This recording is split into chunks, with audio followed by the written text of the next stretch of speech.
20 everyday items that used to be common. Now, they're gone. Our lives are constantly changing, and technology is the main driving force behind those changes. Every day, new inventions come out, bringing convenience, speed, and superior capabilities.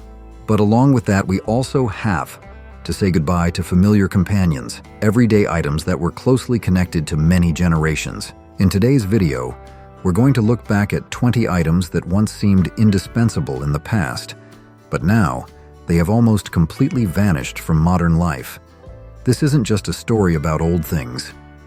It's a journey back in time to understand how they worked, their role, and why they gave way to newer things. Let's start our journey exploring these 20 everyday items from the past that have disappeared. Public telephones and phone booths. Let's start with an icon of urban life before the mobile era. Public telephones and those distinctive phone booths. There was a time when cell phones weren't tucked neatly in everyone's pocket, that a public phone was the only way to make a call when you were away from home. You could easily find them on street corners, in public places, and inside buildings. They were easy to spot, especially when they had their own booth. Phone booths weren't just a place to make a call. They were a small private space in the middle of a bustling city, and surely many people still remember the distinctive sound of coins clinking into the slot when you made a call.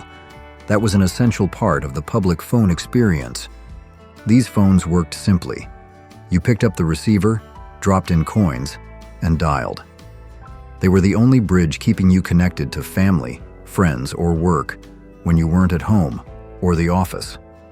Their presence was a reassurance. No matter where you were, you could still make contact when needed.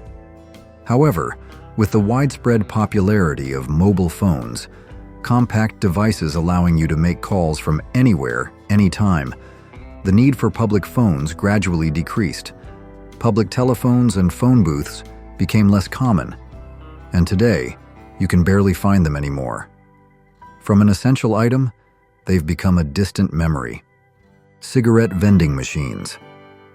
Next on our list is an item that was once very common but has now almost vanished: cigarette vending machines. There was a time when these machines were everywhere, in bars, restaurants, and other public locations.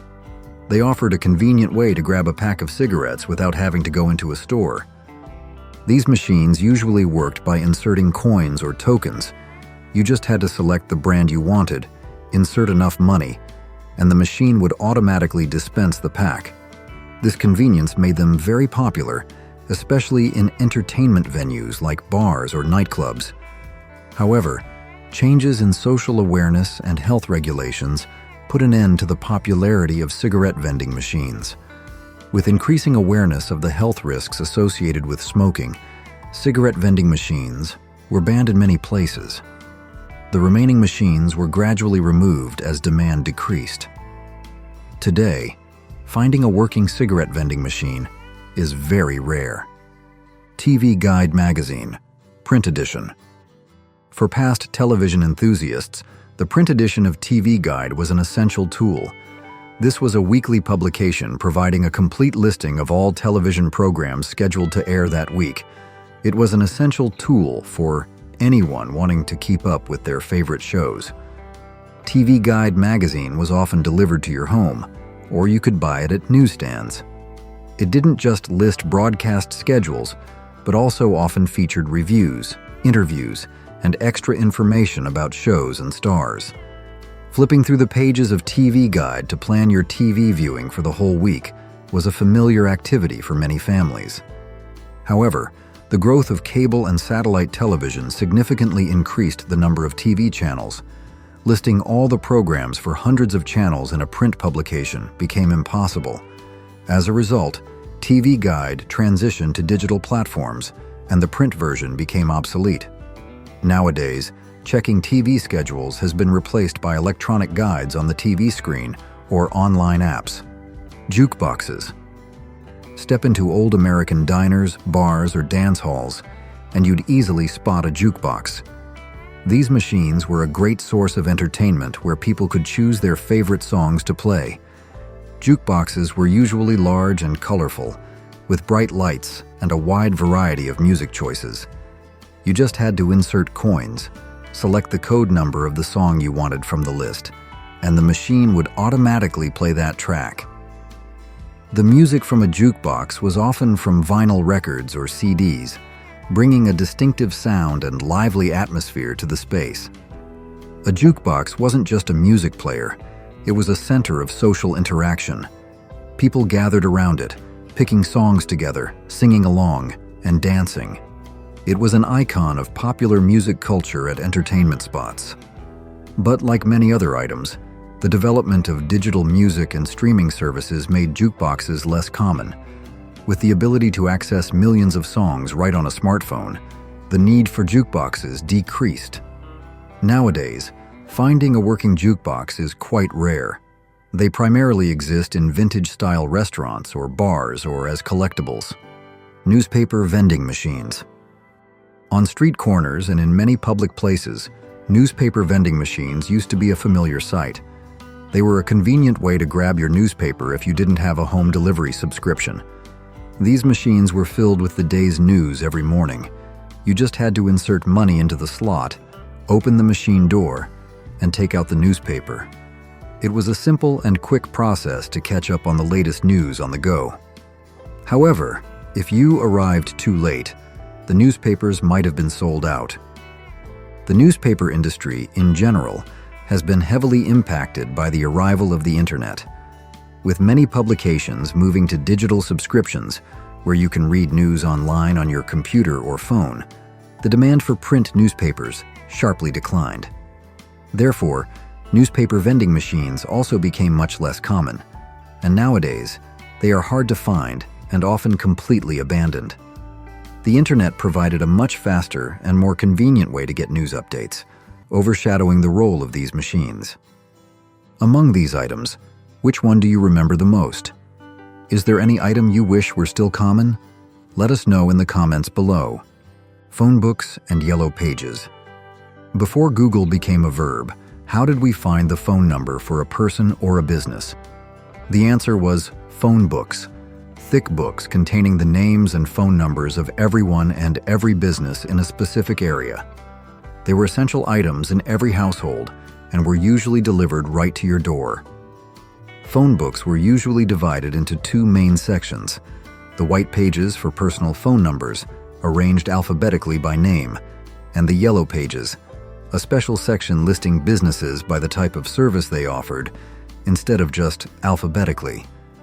The yellow pages were an incredibly useful resource for finding services like plumbers, restaurants, stores, etc. in your area. The idea for the yellow pages started in 1883 when a printer in Cheyenne, Wyoming ran out of white paper and used yellow paper for the phone directory. This idea was well received, and in 1886, the first official Yellow Pages directory was created. Phone books were a valuable resource for finding phone numbers. Looking something up in a thick book could take time, but it was the standard method for decades. However, these printed directories have now been replaced by internet search engines like Google, Cock, etc. Searching for business or personal information online is much faster, easier, and more up-to-date.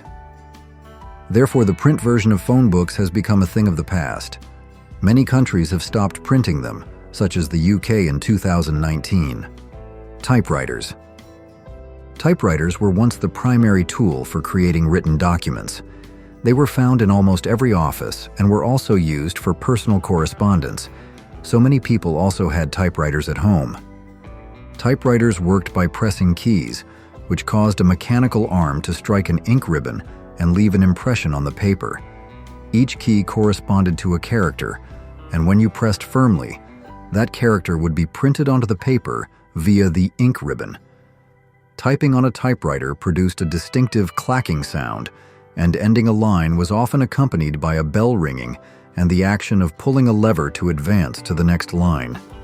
They were reliable and durable, a huge step up from writing by hand. However, they had significant limitations regarding formatting and error correction. Aligning text was difficult, and if you made a mistake, fixing it, often required using special correction fluid or retyping the entire paragraph. There was no copy-paste or undo function. The advent of computers and word processing software made typewriters unnecessary. Computers allowed users to easily enter, edit, format, and store text with much greater accuracy and flexibility. Today, typewriters are typically only used by enthusiasts or for artistic, nostalgic purposes. Film, for cameras and projectors. Film, in roll form, was once the primary medium for capturing images and events.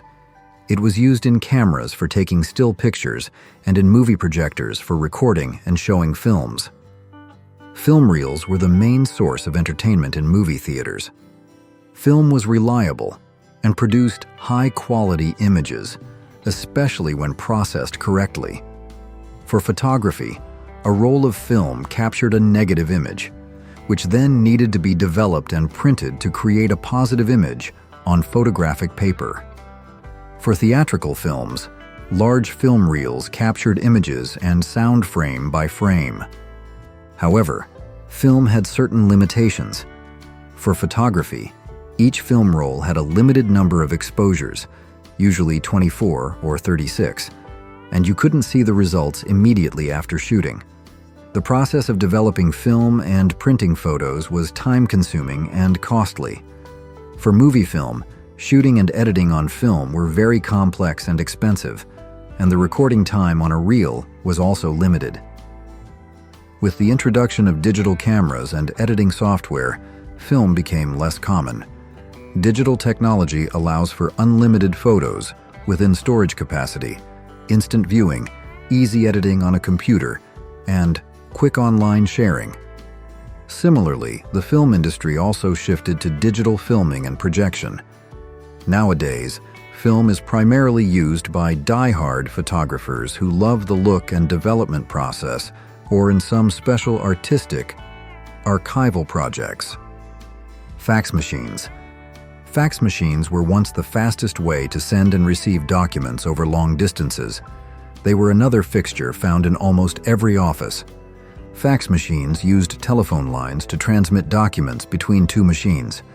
You'd place the document in your fax machine, enter the phone number of the receiving fax machine, and the machine would scan the document, convert it into a signal, and send it over the phone line to the receiving machine. The receiving machine would decode the signal and print out a copy of the original document. This was an incredible convenience compared to sending documents by mail, especially when something was urgent. However, fax machines had certain limitations, especially regarding resolution and image quality.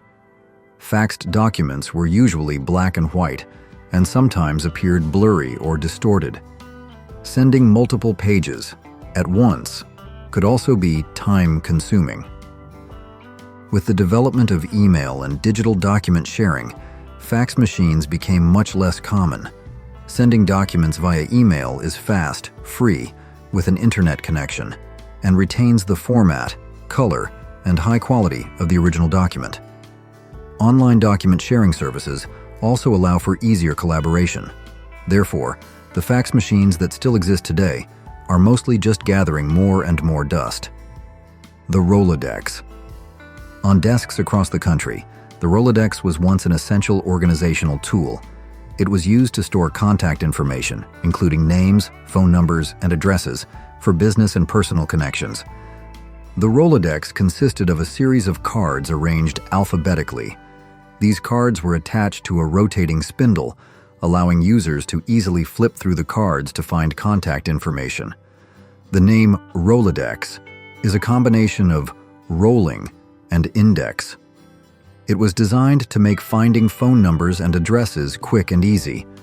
Each card in a Rolodex could be handwritten or typed using a typewriter. In the 1980s, owning a large Rolodex was considered a sign of business connections and success. It was a symbol of a broad network of contacts. However, once again, computers and now cell phones have made the Rolodex almost completely obsolete.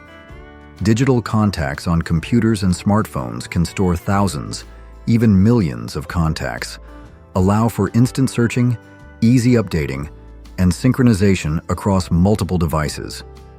This is much more convenient than managing physical cards. The Rolodex has been replaced by more modern technology. Thank you for watching. To continue with more content, comment "Yes" to let us know you're still following. Carbon paper.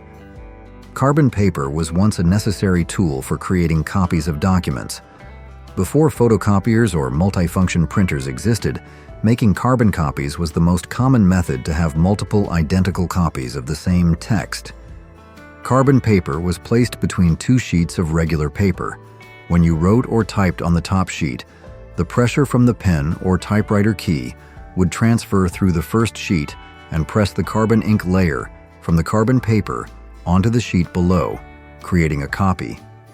This process could be repeated with multiple sheets of carbon paper and regular paper interleaved to create multiple copies at once, although the quality of the copies would decrease in the lower layers. Carbon paper was a simple but effective solution for the need to copy documents in the era before digital technology. However, the advent of the photocopier and later digital printers and scanners made carbon paper obsolete. Photocopies created high-quality copies, quickly, and without needing carbon paper. Digital technology allows for copying, storing, and sharing documents much more easily without needing any consumables like carbon paper. Manual credit card imprinters. Along with carbon paper, another item related to manual transactions that has disappeared is the manual credit card imprinter. These machines were used to create a physical imprint of a credit card for payment purposes. When you paid with a credit card at a store, the salesperson would place your card into the imprinter, then place a sales slip on top of the card. They would use a roller or lever to press the paper onto the card, creating a raised imprint of the card number, cardholder's name, and expiration date on the sales slip. This slip was then used to process the transaction. Paying with a credit card using this method took quite a bit of time compared to modern methods. The salesperson had to perform many manual steps, and the transaction processing often didn't happen instantly like it does now. Therefore, the introduction of digital payment systems, including electronic POS machines and contactless payment methods, was welcomed. These systems process transactions quickly, securely, and much more efficiently. This caused manual credit card imprinters to gradually disappear.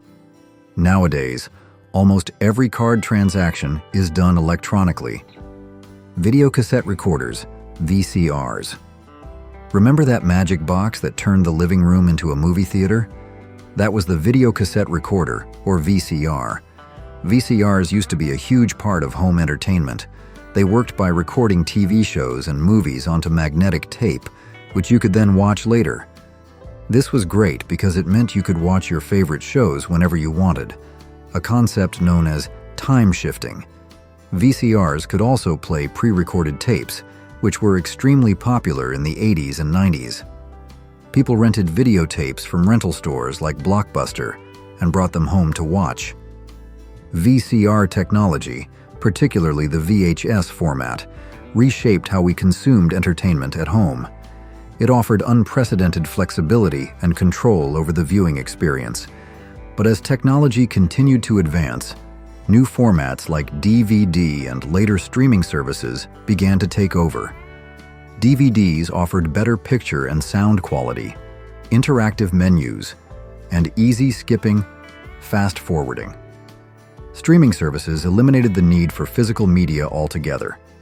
By 2016, the last company manufacturing VCRs stopped production because most people were watching movies and shows in newer digital ways. Dial-up internet connection. Dial-up internet access was once a common way to connect to the internet using the public switched telephone network, PSTN.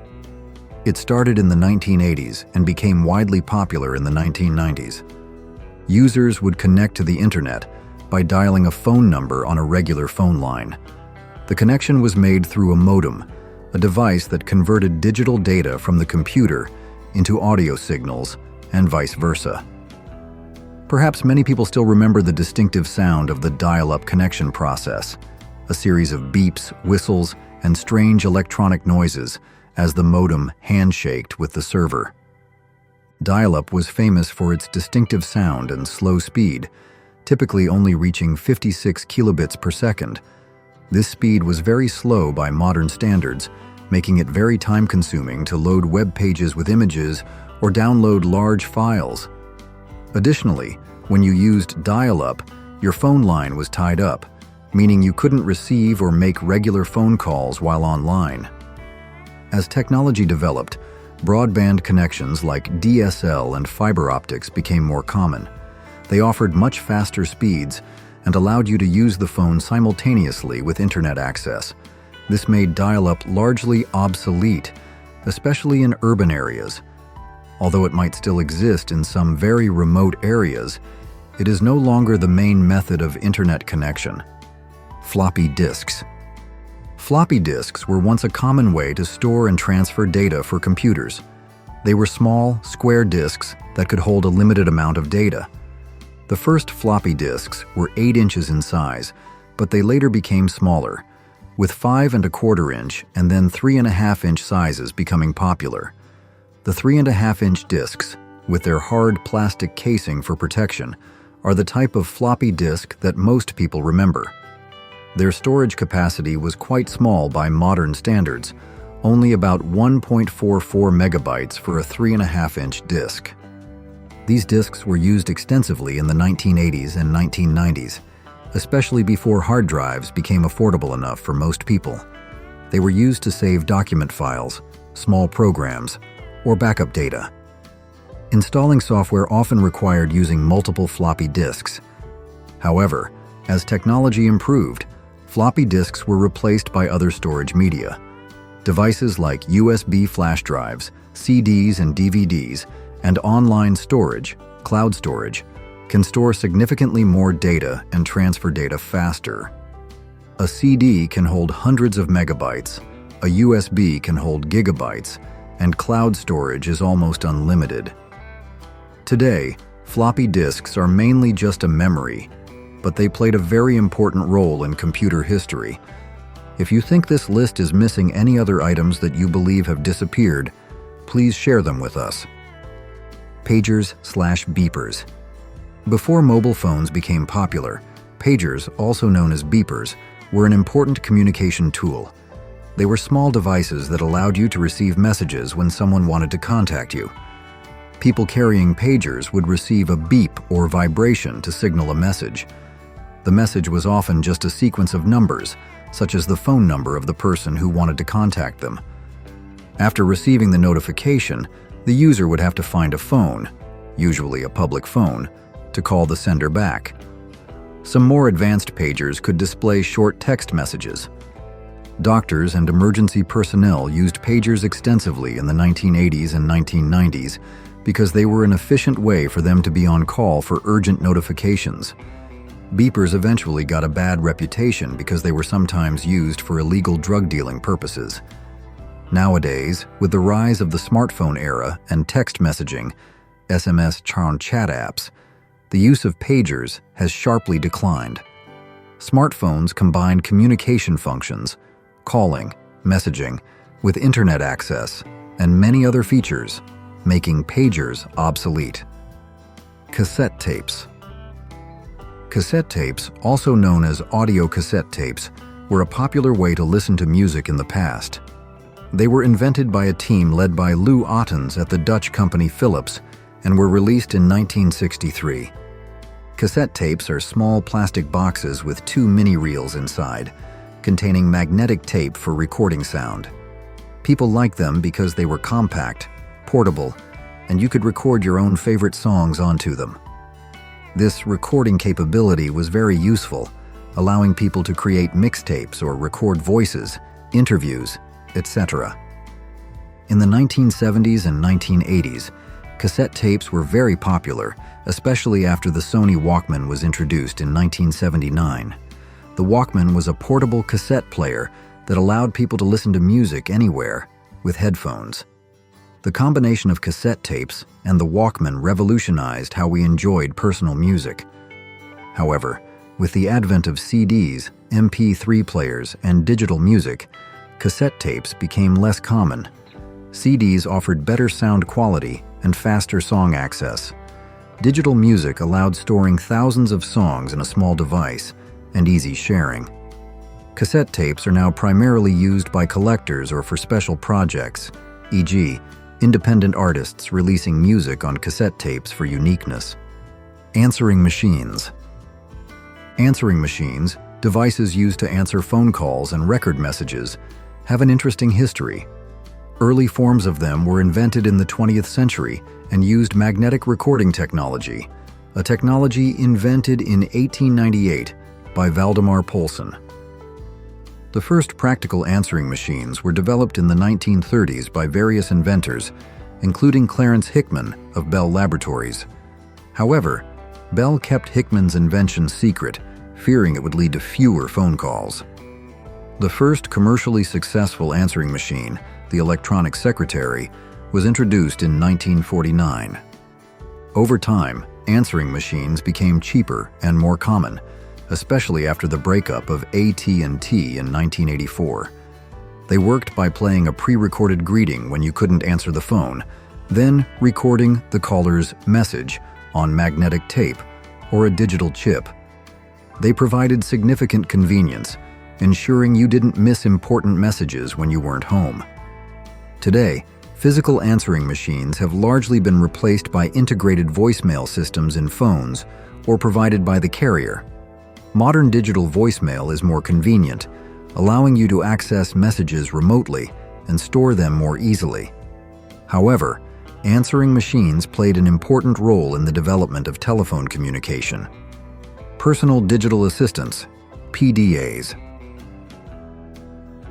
Personal digital assistants, or PDAs, were a big step before the advent of smartphones.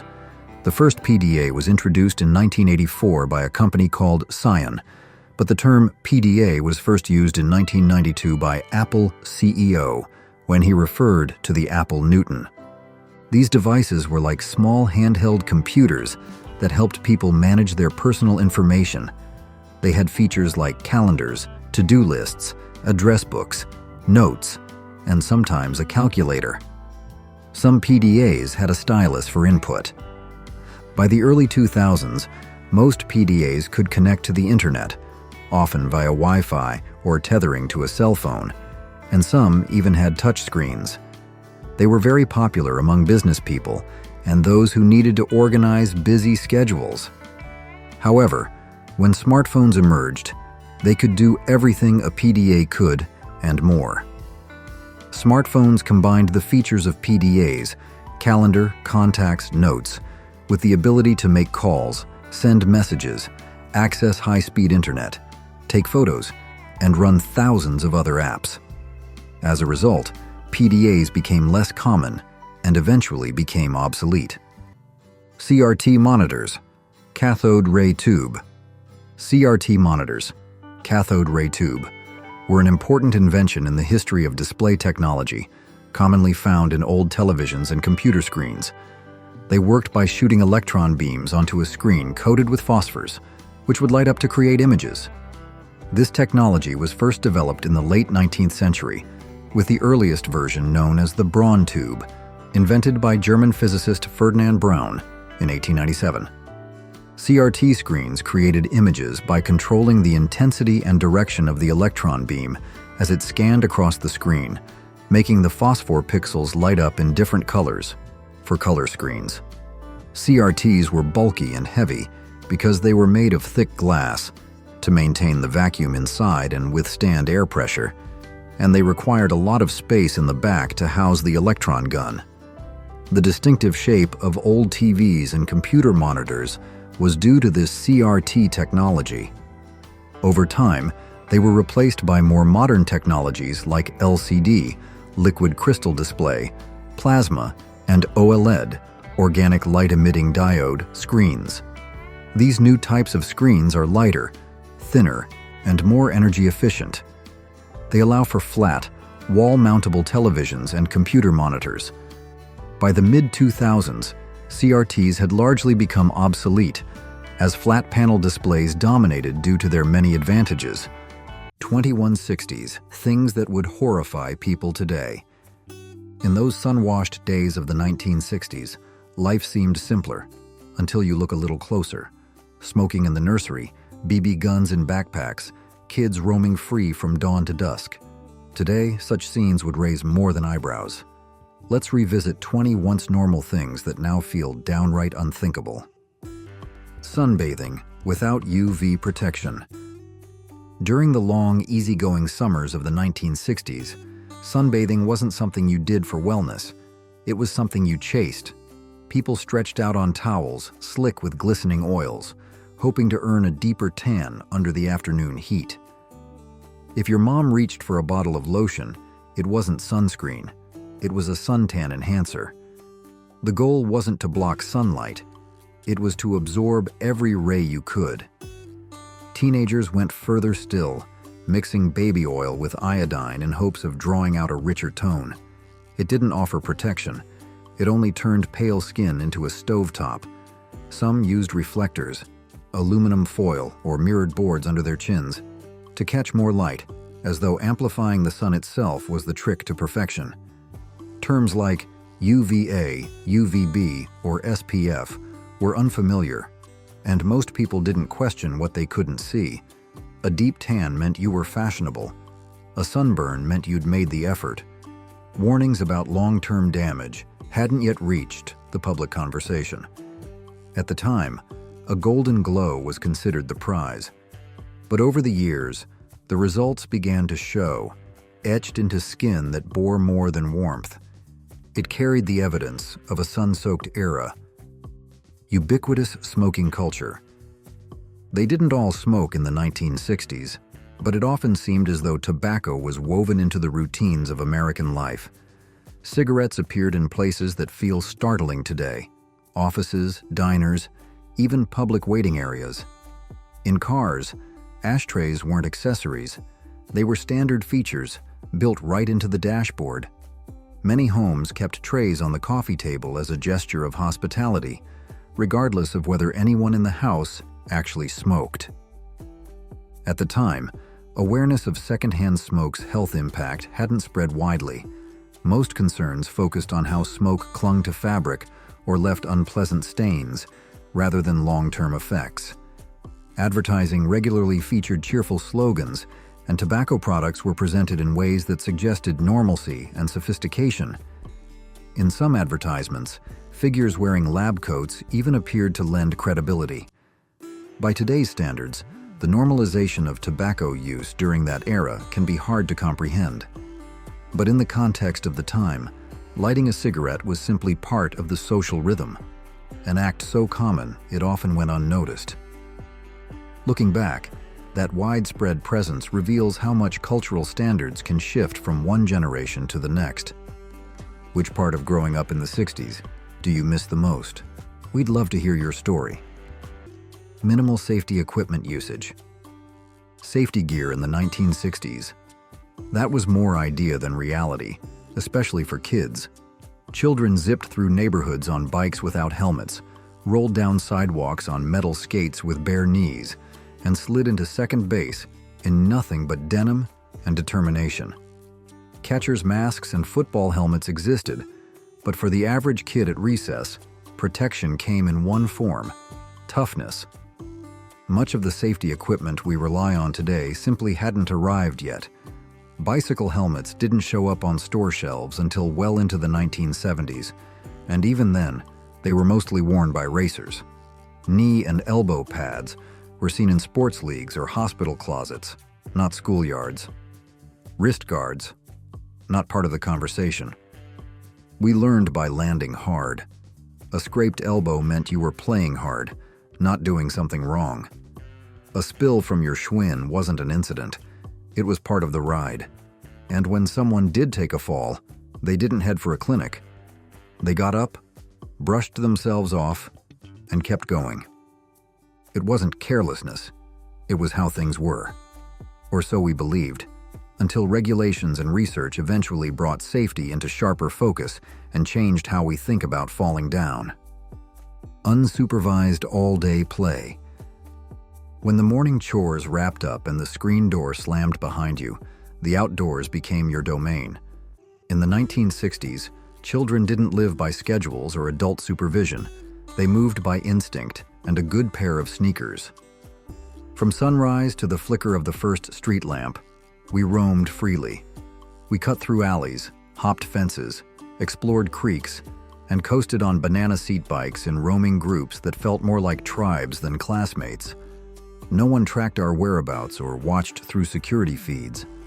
Grown-ups assumed, or hoped, that the neighborhood would watch over its own. You could drop by a nearby house for a sandwich, or find yourself at dinner with a school friend whose mom always had room for one more. That mutual understanding among households helped create a sense of connection. It wasn't neglect, it was trust in a kind of early self-reliance. It taught you how to explore, how to listen, and how to respond when your name floated out from a front porch. Those summer days were wild and unstructured, filled with grass stains, scuffed shoes, and tails swapped beneath the slow spin of a box fan when the daylight finally faded. Independent kids, school and play. Back then, once a child could tell left from right and make it to the schoolhouse, that was considered enough. They handled the rest themselves. First graders, weighed down by backpacks nearly bigger than their torsos, could be seen making their way through neighborhoods or hopping onto buses with the poise of miniature adults. Parents didn't follow or fret about every turn. The idea that trouble might be waiting around the corner rarely crossed anyone's mind. What we now describe as highly involved parenting didn't exist, and neither did scheduled play appointments. If a kid shouted, "I'm going to Tommy's," from the porch, that counted as full disclosure. No addresses, no digital maps, no confirmation calls. The child hopped on their bike, headed down the block, and occasionally didn't show up again until supper was cooling, on whatever table they'd landed at. These moments weren't coordinated or overseen, but they carried weight. In those long afternoons spent between swing sets and carpeted dens, a generation figured out more than traffic rules. They learned how to manage space, time, and trust. That approach to growing up wasn't viewed as unsafe. Quite the opposite. It was the groundwork for self-reliance. And oddly enough, it worked. Harsh school discipline. Discipline in the schools of the 1960s didn't rely on warnings or loss of privileges. It arrived swiftly, often with the full backing of school rules and tradition. Teachers weren't shy about making examples. In Catholic classrooms, the authority of the nun was reinforced not just through silence and structure, but through tools of correction that echoed from desk to desk. Public schools had their own ways, tapping a ruler, sending kids to stand for long stretches, or using old-fashioned discipline boards, all delivered in full view of classmates. The idea was straightforward.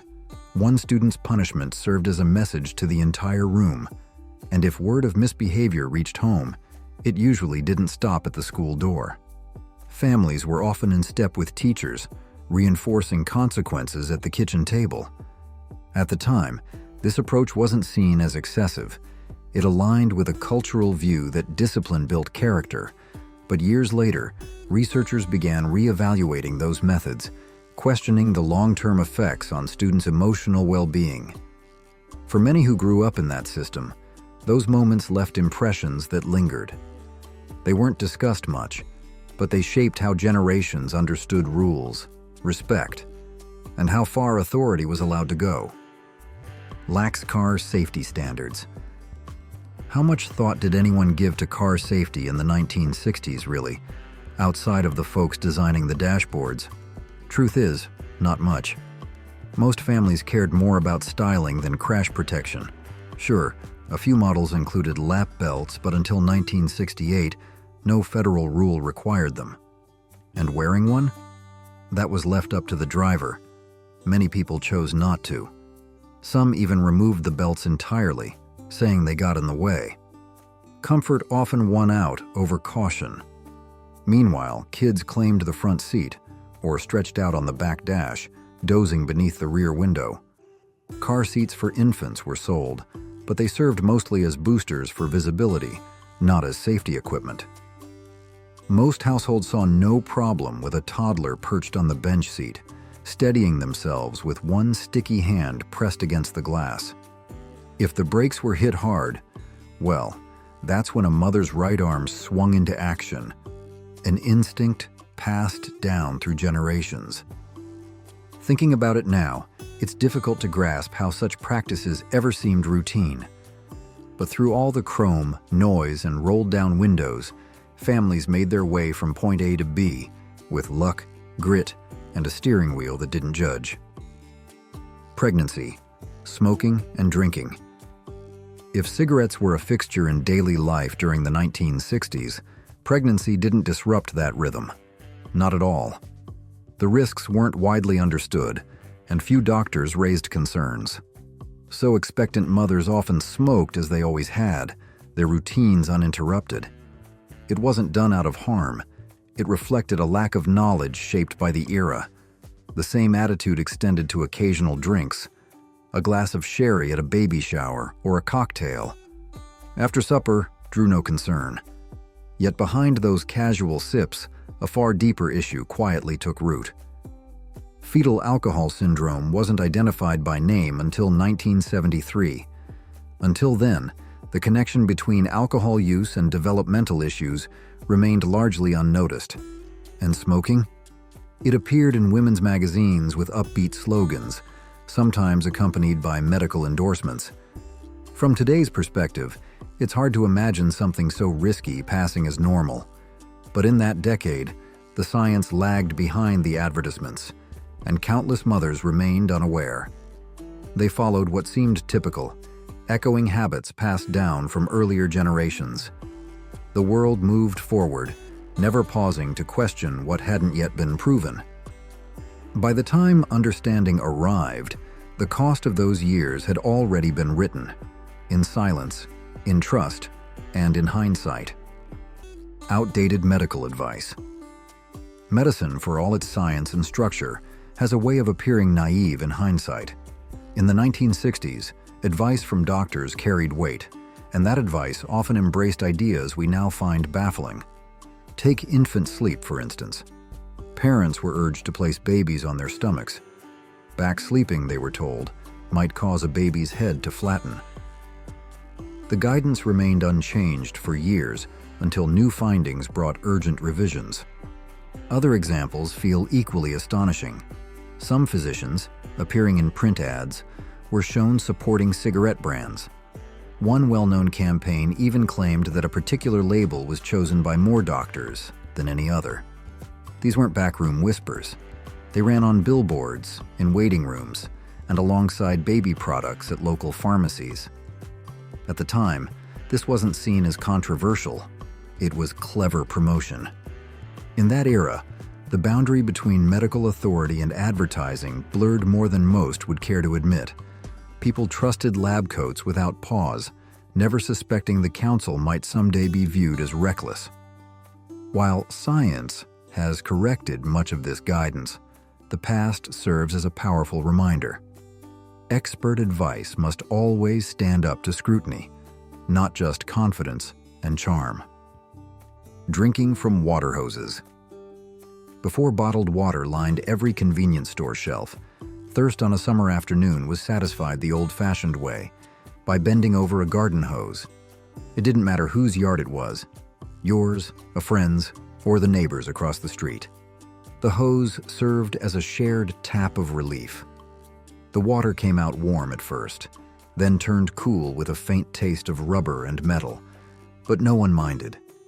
You drank it straight from the coil, water running down your chin, the sun hot on your shoulders, and your legs scraped from a day of backyard triumphs. We didn't question materials or ask for filtration. We hadn't heard of things like BPA, and we certainly didn't check for safety certifications. Today, experts have raised concerns about old hose components, materials that wouldn't pass modern standards for drinking use. The sort of thing now marked with warning labels instead of neighborhood laughter. And so the hose has faded from its former glory, replaced by chilled bottles and filtered fountains.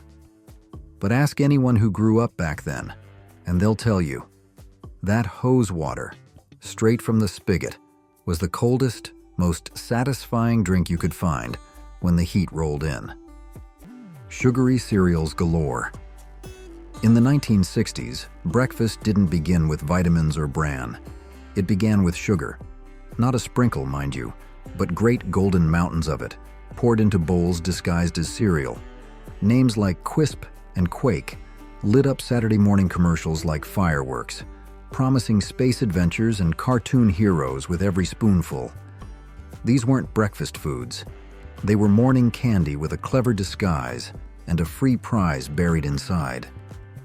If your mother kept a sugar bowl on the kitchen table, and most did, it was only a matter of time before you dipped into it while she was turned away. A heaping spoon or two stirred into your already sweet cereal made your day, even if it made your dentist wince. Quisp, shaped like flying saucers, tasted like adventure. Quake, heavier and crunchier, came with a miner's growl. But in reality, kids weren't picky. They cheered for whichever mascot had the brightest colors and the loudest pitch. This wasn't nutrition. It was pure fun served in a bowl. And back then, no one talked about sugar grams. We talked about toy surprises and how many bowls we could finish before Bugs Bunny came on.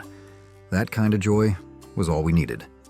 If this trip down memory lane brought back a smile or a wince, don't forget to like the video and hit subscribe for more stories like these. Minimal child-proofing efforts. Was there ever a time when child-proofing meant little more than sliding the ashtray out of reach? In the 1960s, that was about the extent of it.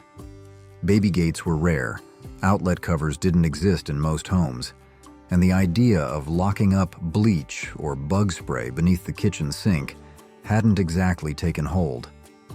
If a toddler crawled into harm's way, many parents viewed it as a consequence worth remembering, not necessarily a safety failure. A burnt finger or a jolt from the socket was often believed to be a lesson that wouldn't need repeating. Playpens served more as props than barriers. Kids climbed over them, wandered barefoot on linoleum floors, and, if mom was frying pork chops, kept themselves busy banging pots with wooden spoons. It wasn't seen as neglect. That clanging racket was part of growing up. It took a steady rise in household injuries, and eventually, federal action like the Poison Prevention Packaging Act of 1970 to change the culture. But for a while, everyday hazards weren't concealed. They were sitting behind every cabinet door, waiting to test the curiosity of whichever child reached them first. Toxic antiseptic, mercurochrome. A scraped knee in the summer was no cause for alarm. It was a badge of honor. In the 1960s, kids took their bumps and bruises in stride, and every household had two things on hand: Band-Aids and a tiny bottle of crimson liquid called mercurochrome. That little bottle was practically sacred. It didn't burn, didn't bubble, didn't make you cry. It just painted your wounds a deep red and made you look as though you'd survived something dramatic. Parents swore by it. So did school nurses, camp counselors, and anyone with a first aid kit worth its salt. What we didn't know, or maybe didn't want to know, was that mercurochrome carried a secret: mercury. That same heavy metal used in thermometers was also in our cuts, day after day.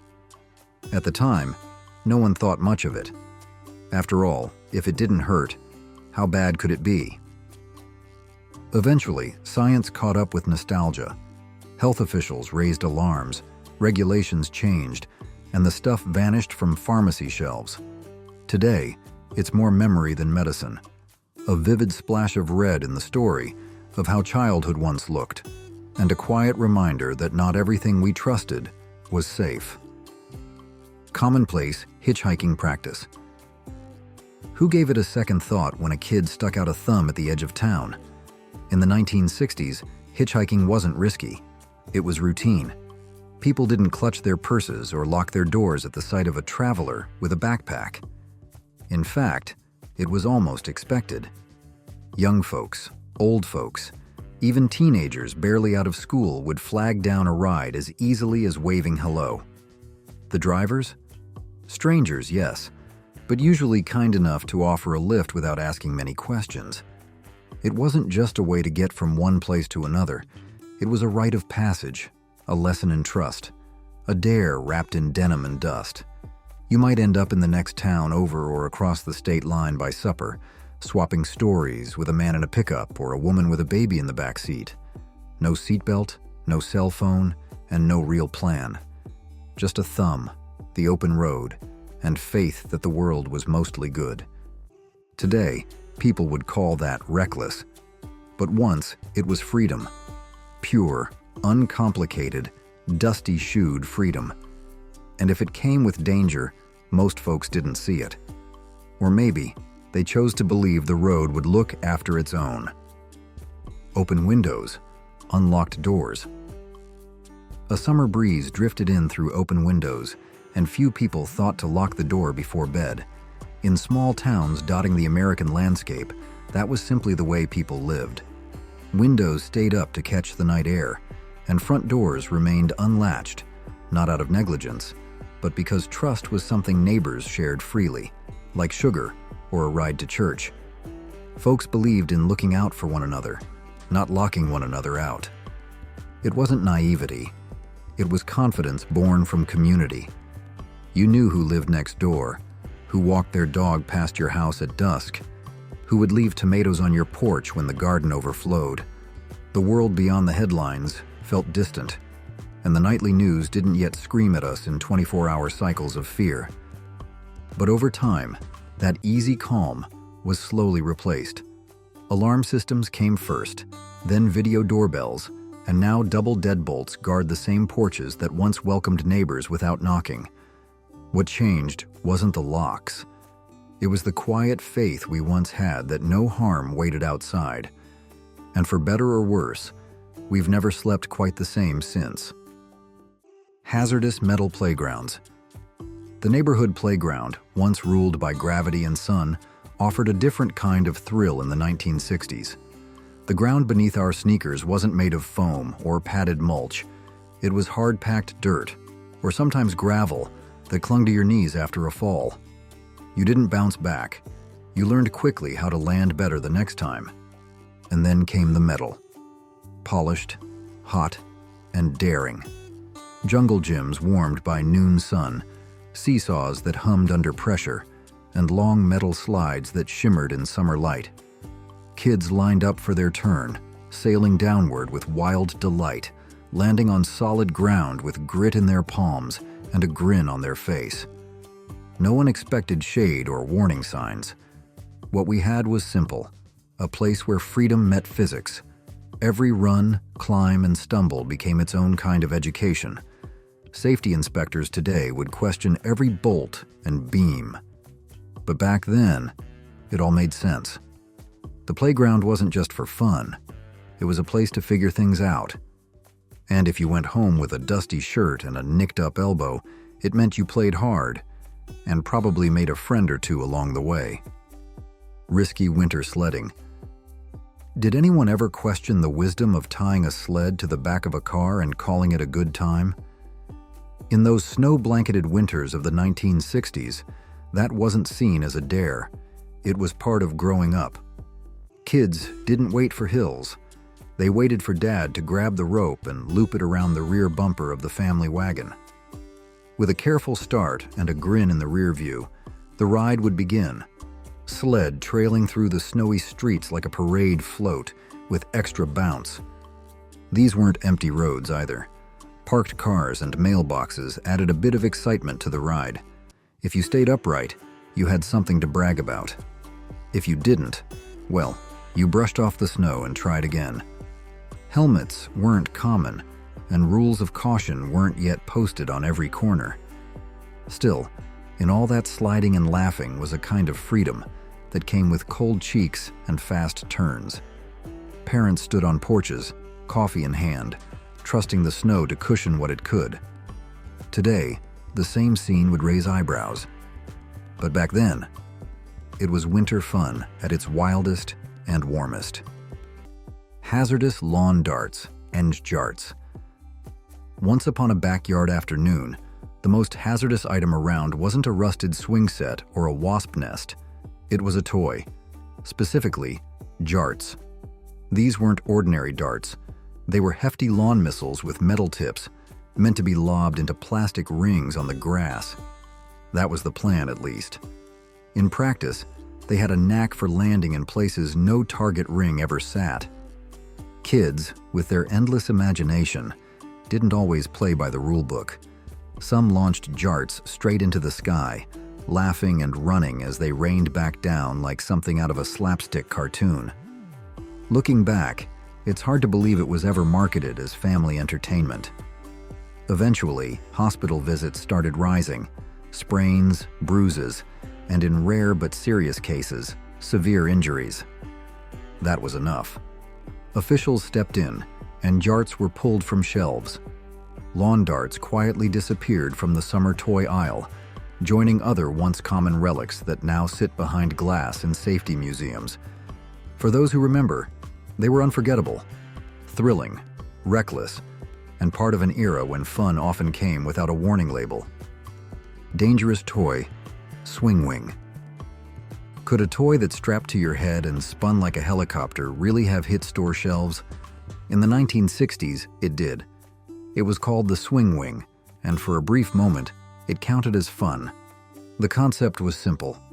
Fasten the plastic band to your head, twist your neck from side to side, and set the weighted arm whirling in a wide, dizzy loop. Promotional spots filled the screen with happy kids, bouncy music, and promises of coordination and exercise. What they didn't show was the aftermath. Kids staggering around dizzy, clutching their necks and trying to stay upright. No one saw much harm in it at the time.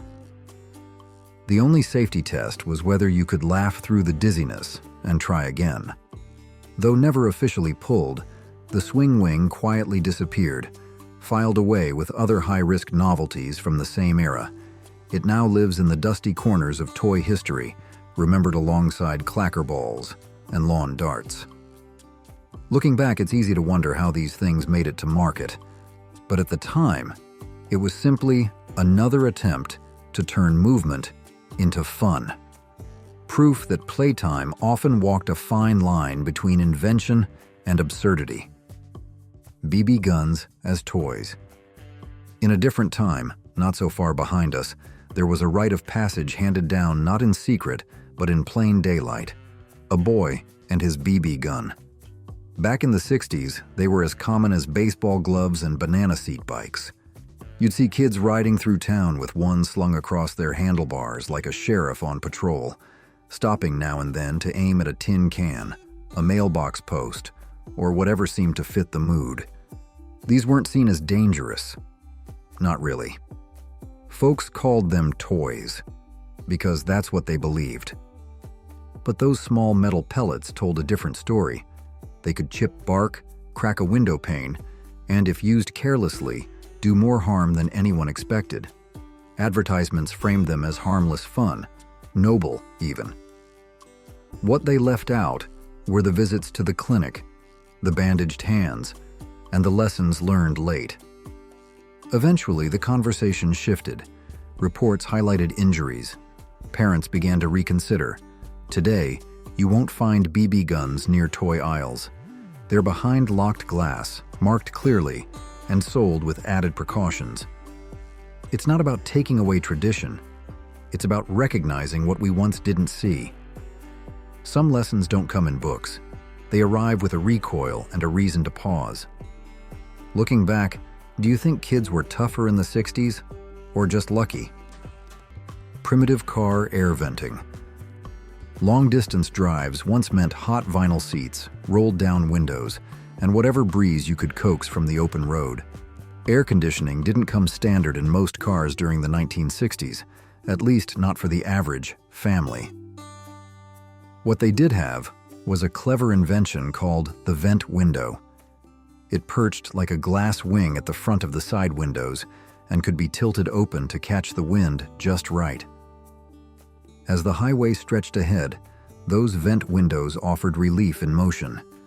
Paired with a hand-cranked window and a summer road trip, they turned hot afternoons into wind-blown rides filled with elbow-out-the-window ease. It wasn't climate control, but it brought something close to comfort. Eventually, sleeker lines and modern features pushed vent windows aside. Engineers favored silence and uniformity over small, movable glass panels. But for those who grew up with them, those little triangles did more than redirect air. They represented a time when car design blended simplicity with purpose, when clever details could transform a ride, and when fresh air came with the twist of a chrome latch. All of these items were once an integral part of our daily lives, shaping how we communicated, worked, entertained ourselves, and even shopped. Their disappearance reminds us of the dizzying speed of change and how what we consider normal today can become obsolete tomorrow. And if you enjoyed this nostalgic content, please consider supporting our channel. Your support helps our little channel grow a lot. As always, thank you very much for watching. Don't forget to like and subscribe to the channel so you don't miss the next exciting videos. See you in the next videos.